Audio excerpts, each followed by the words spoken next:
So you've decided to take the leap and start a business. Nice. Starting a business has the potential to be highly rewarding. But with so much at stake, from your savings to your sanity, it's important to seek advice from people who have been there before. Today, we'd like to help you out by giving you our list of the 7 things no one tells you about starting a business.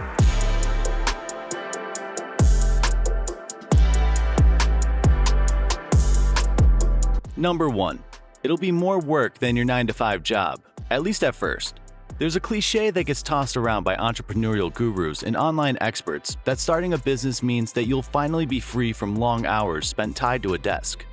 This usually isn't the case, at least not immediately.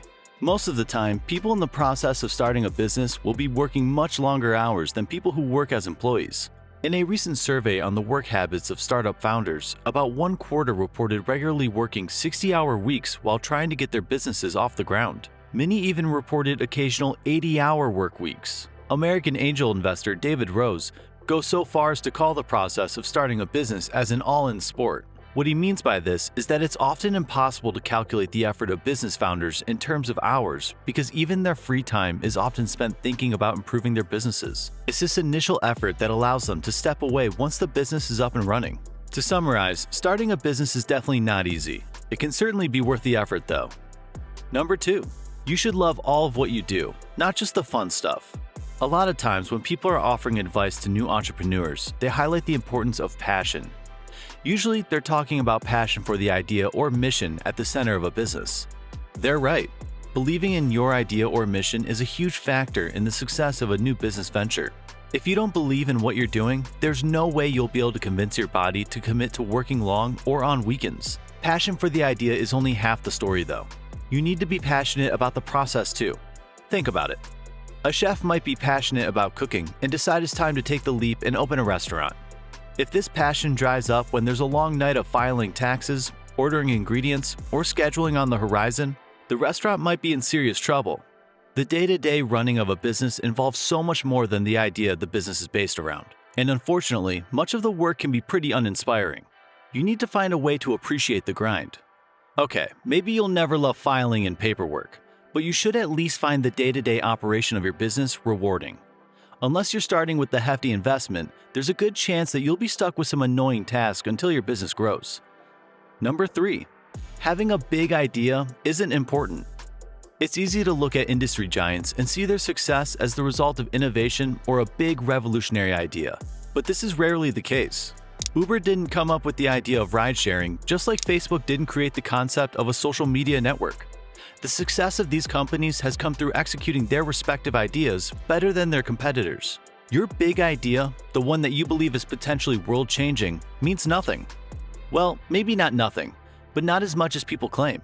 Your drive, commitment, and execution are much more important indicators of future success than the idea at the center of your business. You don't need to reinvent the wheel with a brilliant product or service. In most cases, it's enough to simply do whatever it is you do better than the competition. Once you've established yourself in your market, there will be time for innovation and experimentation. Number 4. Burnout is a real and present danger. The process of starting a business can be extremely exciting. New entrepreneurs often adopt unhealthy work habits when they first start out that can become unsustainable further down the line. Overstimulation and lack of rest can sap your brain and body of resources, leading to fatigue and potentially burnout. Currently, about 52% of the world's workers report feeling burnt out and exhausted.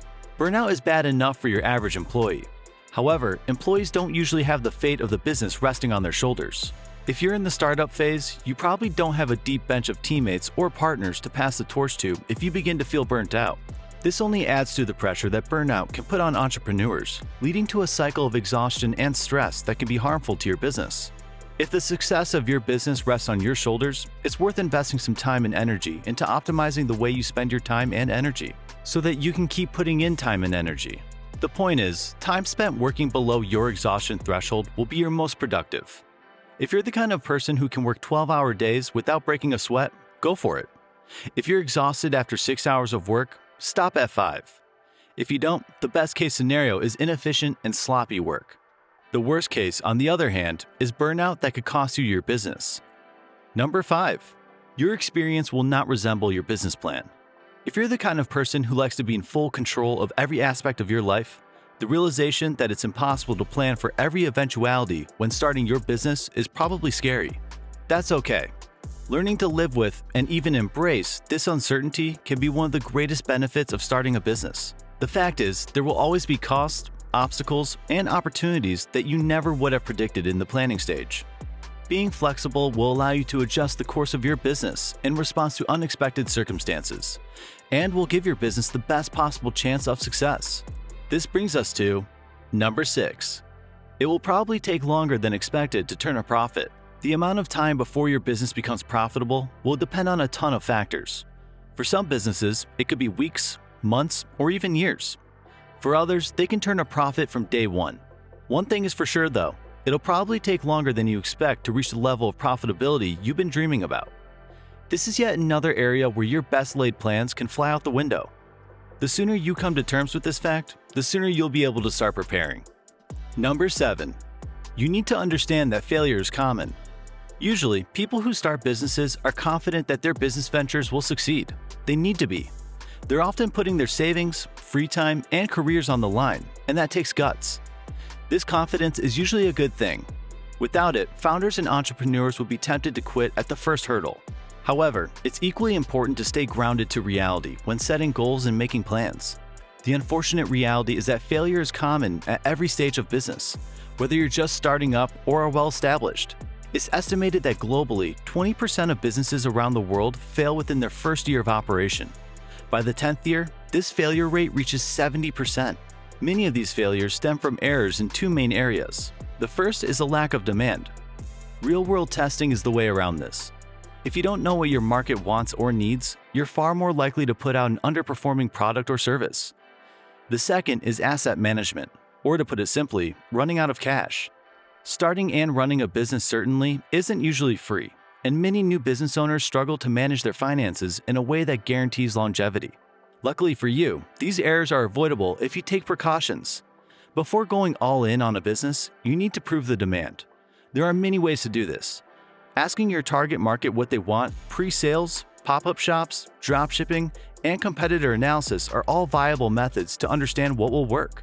And instead of spending all your seed money on a storefront or building some fancy app, consider lean and efficient ways to launch your minimum viable product or service. The important takeaway here is that failure is common in business.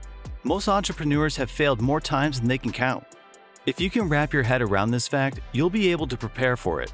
And preparing for failure is one of the most reliable ways to find success.